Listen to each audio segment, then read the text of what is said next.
Welcome to This Explainer. Today, we're diving straight into one of the most incredibly dense, controversial, and frankly fascinating theories of everything out there. It's called the Cognitive-Theoretic Model of the Universe, or CTMU for short. It was conceived by Langan. Now, you might know him as the autodidact famously recognized for having the highest recorded IQ in America. Well, today we are going to literally step inside his mind and see exactly how he attempts to explain the fundamental nature of reality itself. Here's our roadmap for this journey. We'll be moving through 5 key areas. First up, defining the cognitive-theoretical model. 2, the language of reality. 3, simulation and free will. 4, the global operator descriptor. And 5, intelligence and human destiny. Let's get right into it. Section 1. The Cognitive-Theoretic Model, a theory of everything. So we have to start pretty grounded here, asking a very fundamental question. What kind of structure actually has the capacity to explain absolutely everything in existence? Well, Langan's answer is the CTMU. It is a metaphysical framework that couples ontology, which is what reality fundamentally is, with epistemology, which is how we actually know it, into one giant self-processing system. Unlike your standard physics theories that are just tracking physical particles and forces, in this model, intelligence and intelligibility are mutually recursive. The universe has to simultaneously recognize itself and process itself. And that brings us to a quote that brilliantly captures his core premise. He says, "Reality is the language that reality speaks to itself about itself." So reality isn't just this physical container full of objects bumping around blindly in the dark. It is quite literally an algebraic language actively modeling and communicating with itself. It's a self-simulation at the absolute highest conceptual level imaginable. Moving on to Section 2, the language of reality, syntax and semantics. Now, if reality really is a language, we need to break down exactly how it speaks, right? Langan sets up this absolutely fascinating duality. He separates the intrinsic rules of reality, which he calls the syntax, the absolute invariant structures, from how we actually interpret and experience it, which is the semantics. Think of syntax as the rigid, unchangeable underlying grammar of the universe, while semantics is the actualized meaning. It's the physical reality we experience, measure, and interact with every single day. To put this into perspective, Langan equates perceiving reality to reading a book written in Sanskrit. If you don't know the language, it's all just meaningless shapes on a page. But as you consciously step through 3 distinct phases, first learning the alphabet, then understanding its underlying grammar, and finally forming models to interpret those expressions, you start to extract real meaning. We are constantly performing this incredibly complex processing just to perceive the room around us. Okay, so to explain how things actually move within this linguistic reality without hitting some massive logical paradoxes, Langan introduces a dense but absolutely vital concept, the conspansive manifold. So instead of the universe expanding outward into some giant empty void like a balloon blowing up, it continually self-actualizes from within. It's kind of like a computer screen where the pixels are shrinking down, allowing more and more detail to be drawn inside the exact same amount of space. It's a completely self-contained system generating its own space and time as it processes information. Section 3. Simulation and Free Will. Newcomb's Paradox. So, if reality is this giant self-processing algorithm, where exactly does that leave us, our individual human experience? To answer that, Langan tackles Newcomb's paradox. This is a famous thought experiment involving an infallible predictor offering you a choice of boxes, and one potentially holds $1 million.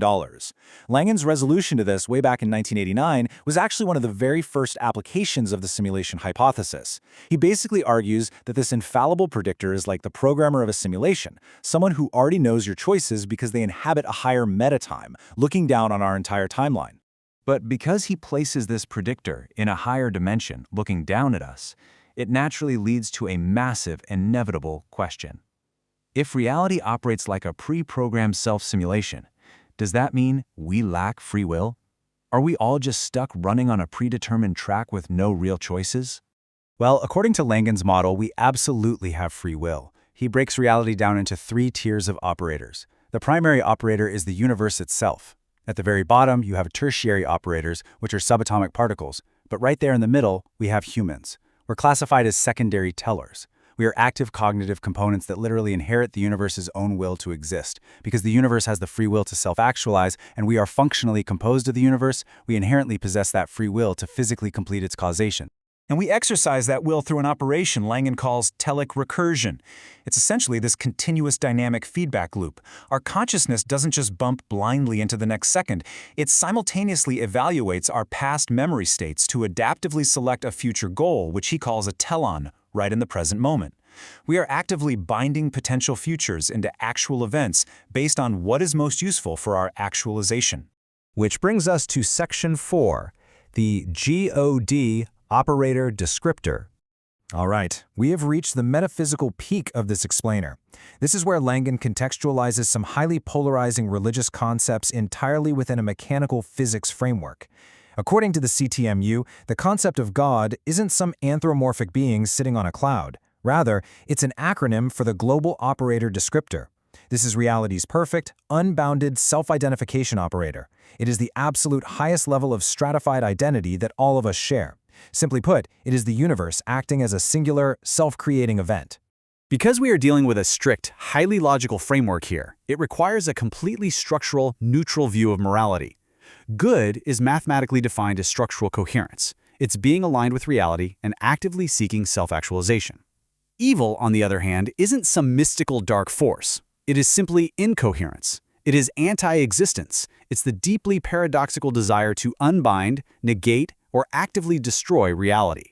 Consequently, Langan proposes this incredibly profound definition for hell. It is not a literal fiery pit beneath the earth. Instead, it is the psychological unbinding of the soul when a person deliberately severs their connection to reality. It's an internal prison, locked entirely from the inside. When someone completely cuts off their connection to the global operator descriptor, the very source of existence, they experience the painful unbinding of their own identity.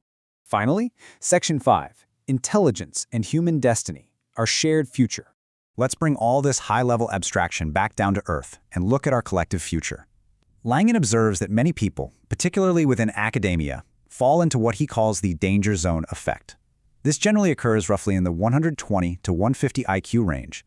People in this bracket are smart enough to outthink the average person, but ironically, they aren't quite smart enough to realize their own universal limitations. And this leads to an illusion of intellectual infallibility and profound hubris, ultimately creating massive academic echo chambers. He warns that this exact hubris is what drives the current push for an elite-controlled technological singularity, where a select, acquisitive few try to control the mechanics of society. He argues this could lead to a parasitic divergence. He passionately counters this idea with the human singularity. This isn't about uploading our brains into machines, it's a global quickening of consciousness. It's a shared realization of our structural relationship with reality to secure a sustainable destiny for absolutely everyone.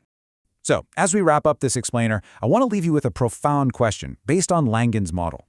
Think deeply about your own utility in this conspansive universe. Are you actively actualizing your will to exist and participating in the creation of reality? Or are you just passively observing the wall, just along for the ride? The universe is constantly computing its next state, and according to the CTMU, you are an essential, active piece of that hardware. Keep that in mind as you navigate your day. Thanks for joining me on this deep dive.